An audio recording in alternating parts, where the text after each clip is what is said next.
காப்பாற்று கொடுக்கணும். மாற்று வழி இருக்குது, அது காமிங்கன்னு சொன்னாங்க சார், காமிச்சோம். ஆனால் தகவலே இல்லை. எல்லாருக்கும் வணக்கங்க. நாங்கள் ஷோலிங்கர் பத்மாபுரத்துலேருந்து வந்திருக்கோம். நாங்கள் அங்கே சிறுக சிறுக சேமித்து பிளாட் வாங்கியிருக்கோம். நாங்கள் மீன்ஸ் 75 ஃபேமிலி அங்கே வந்துட்டு அந்த மாதிரி வாங்கியிருக்காங்க.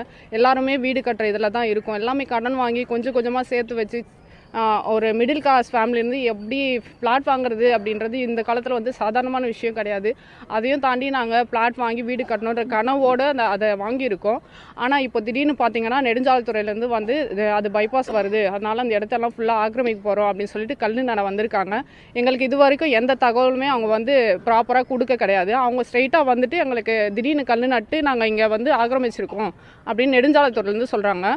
இது எந்த விதத்தில் நியாயம்னு எங்களுக்கு தெரியல. சரி, அது எங்களால் ஸ்ட்ரைட்டாக அதை நாங்கள் தப்புன்னு சொல்ல வரல. வேறு வழியும் நிறைய இருந்துமே அவங்க இதையே இது பண்ணுறாங்கன்றது விஷயம் எங்களுக்கு தெரியல. ஸோ அதனால் நாங்கள் இங்கே கலெக்டர் மேடத்தையும் பார்த்துட்டு மனு கொடுத்துட்டு மீது எல்லாருக்கிட்டையும் ஆர்டிஓ மேம் எல்லாருமே பார்த்து இந்த ஒரு மாதமாக அலைச்சலில் இருக்கோம். நாங்கள் எல்லாரையும் பார்த்துட்டு அலைய விட்டுட்ருக்காங்க. ஆனால் இன்ன வரைக்கும் எதுவும் கரெக்டான ஒரு ரீசன் எங்களுக்கு சொல்லலை. ப்ராப்பராக கவர்மெண்ட் சைட்லேருந்து எதுவும் சொல்லலை எங்களுக்கு. ஸோ 1 மந்த்தாக நாங்கள் ரொம்ப மன உளைச்சலில் இருக்கோம். இந்த 75 ஃபேமிலியுமே பார்த்திங்கன்னா ரொம்ப நாளாக இந்த மாதிரி தான் போராடிட்டு சுற்றிட்டு அலைஞ்சிட்டு வேலை வட்டி இல்லாமல் குழந்தைங்களையும் பார்த்துட்டு